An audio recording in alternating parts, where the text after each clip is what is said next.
ओम नमः सिद्धिभ्यां। ओम नमः सिद्धिभ्यां।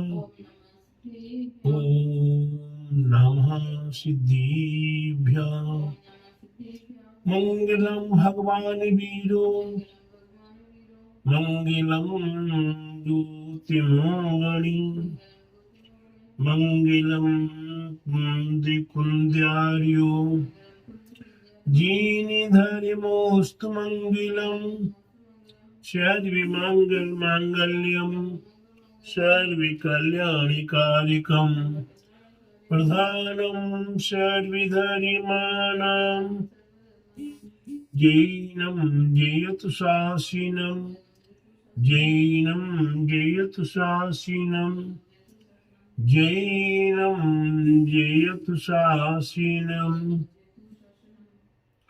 बोले अहिंसा में जिन धर्म की, बोले विश्व धर्म की, श्री मानव धर्म की, श्री महावीर भगवान की, बोली श्री श्रीमद्रादि विदीक्षित की विद्वान तीर्थंकर भगवान की, द्वादशांगी जीन वाणी माता की, बोले आचार्य गुरुवर 108 नेमी सागर जी महाराज की जय।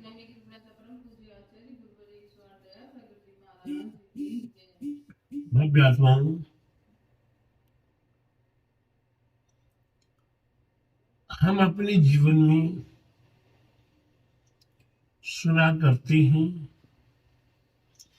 कि जिसकी जीवन में गुरु नहीं उसका जीवन शुरू नहीं, और गुरु बगैर ज्ञान प्राप्त नहीं होता। कल मैंने बताया था संसारी व्यक्ति दुखी क्यों है? एक तो जानता नहीं है, दूसरा कोई बताए सो मानता नहीं है, और तीसरा जो पकड़ के रखा हुआ है उसे छोड़ता नहीं है। प्यारे बंधुओं, ठीक उसी प्रकार में आज आपको कुछ रहस्य की बातें बताने का प्रयास कर रहा हूं। जिन भव्य आत्माओं ने गुरु पाद मूल को स्वीकार कर लिया, जिन भव्य आत्माओं ने अपने आप को अर्पण और समर्पण गुरु के चरणों में कर दिया, उनका कभी बाल बाका नहीं हो सकता है, उनका कभी अनिष्ट नहीं हो सकता है, उनका कभी भी दुर्भाग्य नहीं आ सकता है। जिन भव्य आत्माओं ने भूले से भी गुरु को गुरु स्वीकार कर लिया है, वे अपने आप में महान हुए हैं, और गुरु का पादमूल जो स्वीकार कर लेते हैं, वे फिर दुनिया में किसी की परवाह नहीं करती। शायद मैं अपनी बात कहूंगा, मैंने गुरुवर आचार्य से 108 विद्यासागर जी महाराज को स्वीकार किया। कुछ निमित्त कारण पर आचार्य गुरुवर 108 नेमी सागर जी महाराज को स्वीकार किया। आचार्य गुरुवर 108 नेमी सागर जी महाराज ने मेरे को जाना, समझा, और मेरे संबंध में उनने अपने आप में जो भी परीक्षा करनी हो वह की। उन्हें सभी परीक्षाओं में, उनके जानने में, उनके अनुभव में आने में मेरे को उनने कुछ समझा। उनने चुल्लक अवस्था से एलक अवस्था से मुनि अवस्था, और मुनि अवस्था से आचार्य अवस्था तक पहुंचाया। और ऐसे गुरुवर आचार्य नेमी सागर जी महाराज का मैं भाव भवांतर तक ऋणी रहूंगा कि गुरुवर आचार्य नेमी सागर जी महाराज ने जो मेरे को जाना, समझा और उनने अपने दोनों वरद हस्तों से मेरे को आशीर्वाद दिया। ऐसे गुरुवर नेमिसागर जी महाराज के विषय में मैं कितना कहूं, कैसे कहूं। इतने के शब्दों में मेरा जब तक जीवन है तो हर श्वास गुरुवर नेमिसागर जी महाराज के लिए है। जब तक मेरे शरीर का कतरा कतरा है, कण कण है, एक एक रोम है, वही गुरु वह नेमिसागर जी महाराज को समर्पण है। प्यारे बंधु, मैं अपने आप में कुछ आचार्य विद्यासागर जी महाराज से त्याग किया,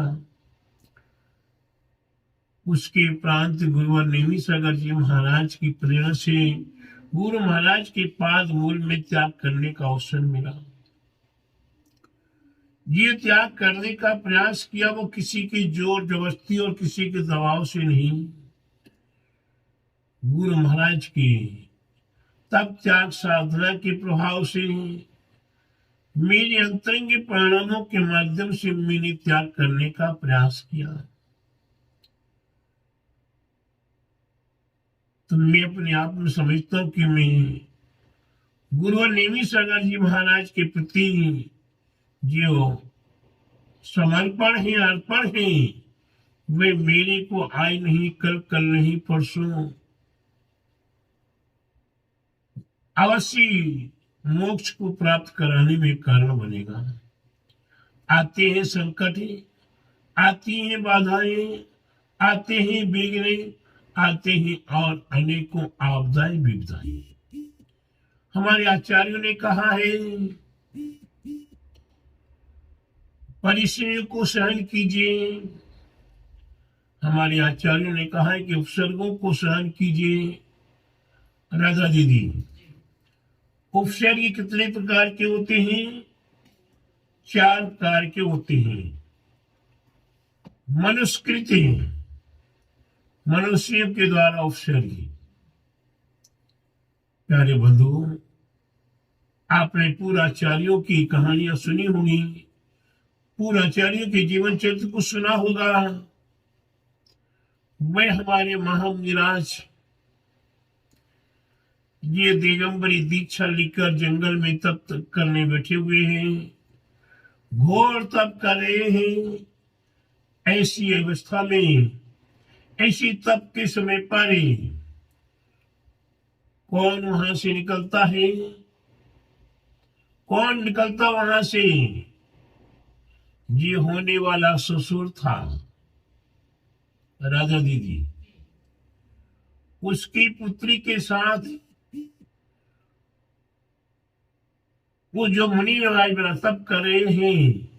जब दिगंबरी दीक्षा नहीं ली थी, उससे पहले उनकी शादी की बात उससे हुई थी, लेकिन वे शादी को छोड़कर दिगंबरी दीक्षा ले लेती हैं और तप करना शुरू कर देती हैं। और वे होने वाली जो ससुर है, अब आज अचानक वहां से निकल कर गई और उनने देखा कि अरे ये मेरे होने वाला दामाद मेरी बेटी को अनाथ छोड़ दिया। आज के समय में तो बेटियां कोई बात नहीं है, एक एक ने 3-3, 4-4 शादियां कर लेती हैं, लेकिन उस समय पर शादी द्वारा नहीं करती थी। हमारे राजुल नेमिनाथ प्रभु ने दिगंबरी दीक्षा ले ली तो राजुल ने दूसरी शादी का प्लान नहीं बनाया। हमारे अंजना सती के पर कितने ही संकट बीता, लेकिन उनने रामचंद्र जी को छोड़कर दूसरी शादी का और कोई प्लान नहीं बनाया। तो ठीक उसी प्रकार से वही उनकी पुत्री कुंवारी की कुंवारी रह गई। लेकिन मुनिराज जब तप रहे तो बेर भाव जागा और कसाय जागी। कसाय के वशीभूत होकर राधा दीदी क्या किया, जंगल से मिट्टी इकट्ठी की, उस मिट्टी को गीला किया और गीला करके माथे के चारों ओर लगा दिया, माथे पर भट्टी बना दी और जंगल से लकड़ियां लिया और उस भट्टी में रख दिया माथे के ऊपर और आग लगा दी। प्यारे बंधुओं, ऐसी वे तप को तपने वाले महानिराश अपनी आत्म साधना में लीन रहे, तो ये उपसर्ग मनुष्यकृत उपसर्ग हुआ करता है। देवकृत उपसर्ग पारस प्रभु के ऊपर उपसर्ग हुआ देवकृत, त्रियंचकृत सुकुमार महाराज के ऊपर सिंगिनी के द्वारा उपसर्ग हुआ त्रियंचकृत। प्रकृति संबंधी उपसर्ग, प्रकृति संबंधी उपसर्ग अचानक ही आंधी तूफान भूकंप ज्वार भाटा आ जाना, महामारी फैल जाना, ऐसे महा उपसर्गों में अपनी आत्म साधना को ना भूलना, अपने धर्म को ना भूलना, अपने धर्मात्माओं को ना भूलना। तो प्यारे बंधुओं, इस प्रकार से उपसर्ग हुआ करते हैं। ये आज पहले उपसर्ग नहीं, आज भी उपसर्ग हुआ करते हैं। आज के श्रावक भी कोई दूध के धुले नहीं हैं राजा दीदी, आज के श्रावक भी दूध के धुले नहीं हैं। गुरु महाराज से अगर मतलब निकल रहा है, गुरु महाराज से मतलब निकल रहा है, तो गुरु महाराज अच्छे हैं, और गुरु महाराज से मतलब ना निकलते दिखाई दे रहा है, तो गुरु महाराज को ही गाली देना शुरू कर देते हैं। प्यारे बंधुओं, आज का श्रावक कितना अति स्वार्थी हो गया है, उसे धन धान संपत्ति आदि आदि का लोभ है। ये मकान मिल जाए, ये दुकान मिल जाए, यहाँ का मिल जाए, उल्टा सीधा मिल जाए, जुआ सट्टे से मिल जाए, कहीं से भी कैसे में मिल जाए, धन मिल जाए, उसे गुरु महाराज आशीर्वाद दे दें, तो गुरु महाराज जी कैसे हैं, महान हैं।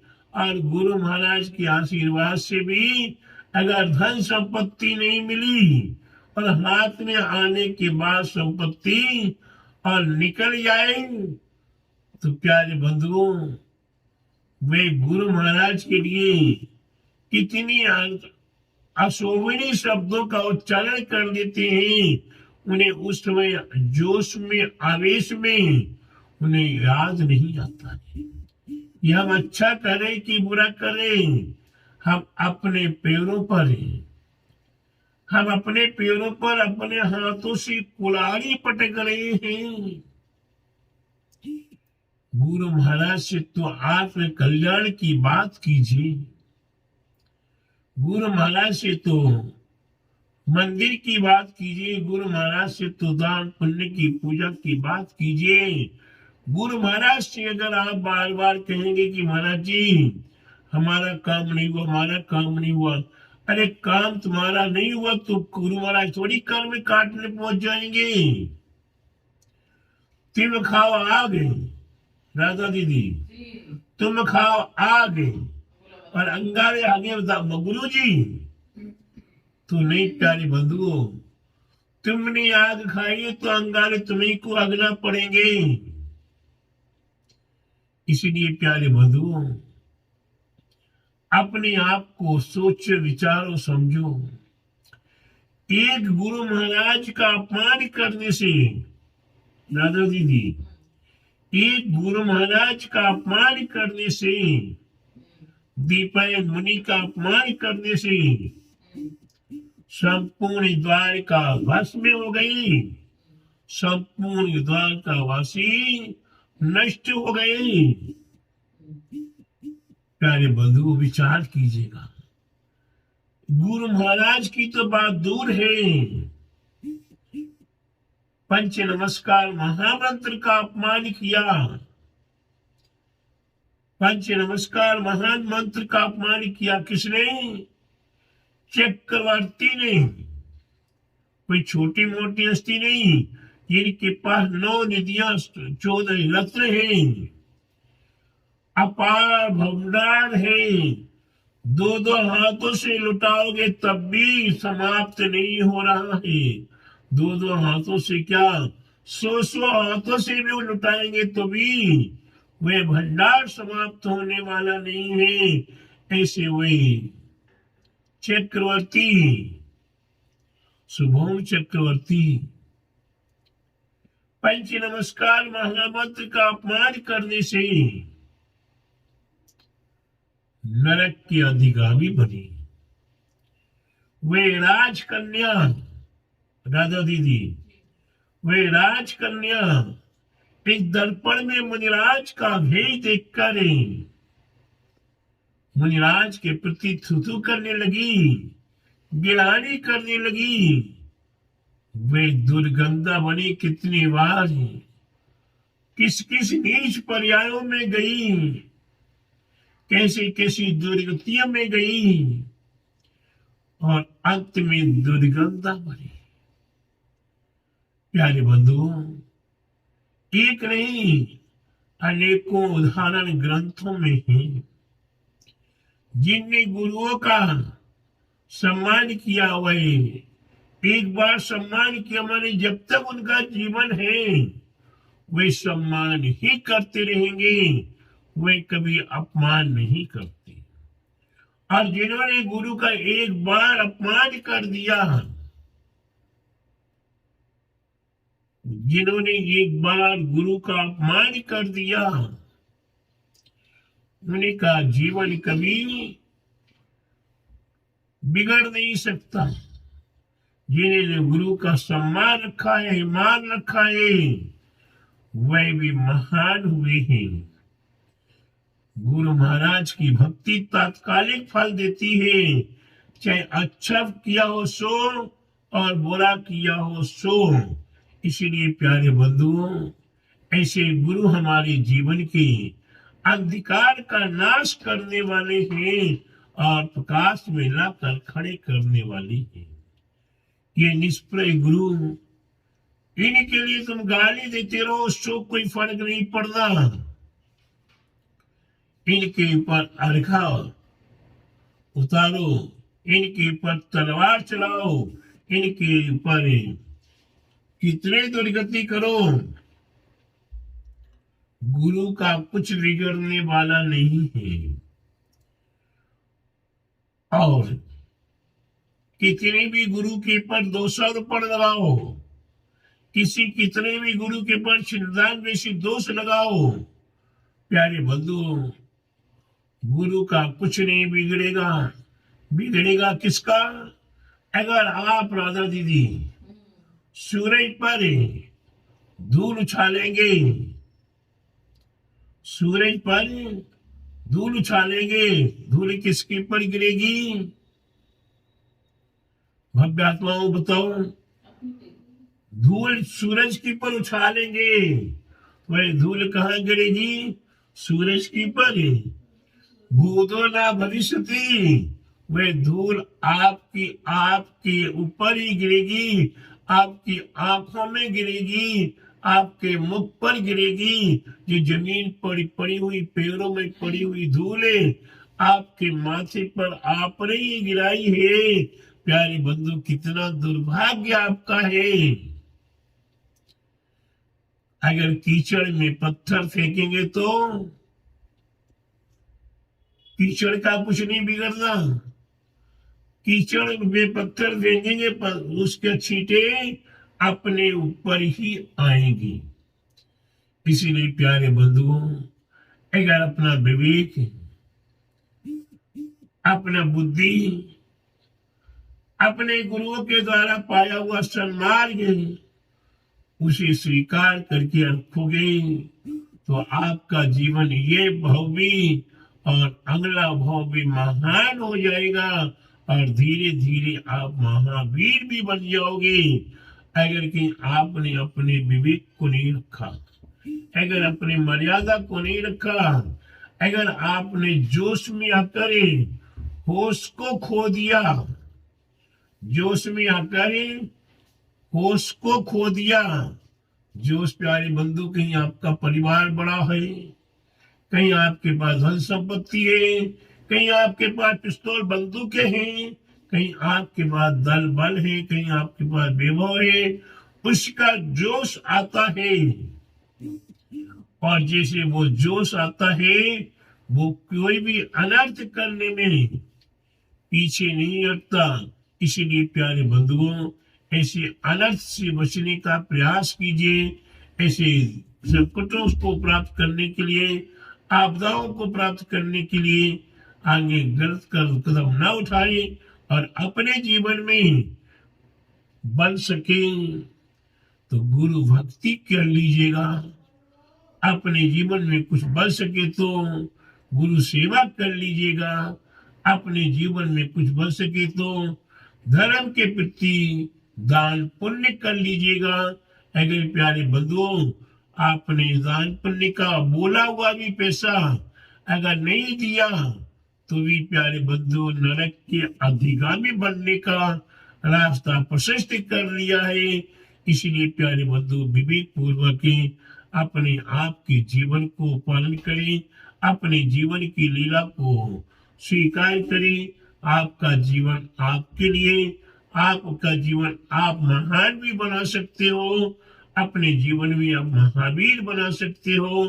और नहीं तो आप अपने जीवन में मैं क्या कहूँ, आप अपने आप में समझदार हैं। अगर बुरा कर्म करेंगे, देवसाज गुरु के प्रति अनादर का शब्द एक भूल से भी अगर कहीं बोल दिया तो प्यारे बंधुओं, आप अपने जीवन में कितना पाप कमाएंगे। आपने हजारों भवों का संचित किया हुआ पुण्य, चक्रवर्ती ने कितने भवों में पुण्य संचय किया होगा और पल भर में ही समाप्त हो गया। राजा बसु ने कितने भाव में पुण्य कमाया होगा, जो सोने पर के सिंहासन पर बैठने का अवसर राज्य अवस्था, लेकिन एक छोटे से पाप के पीछे नरक में जाना पड़ा। आप नरक से बचिए, यही मेरा आपको आशीर्वाद, यही मेरा आज आपको संदेश।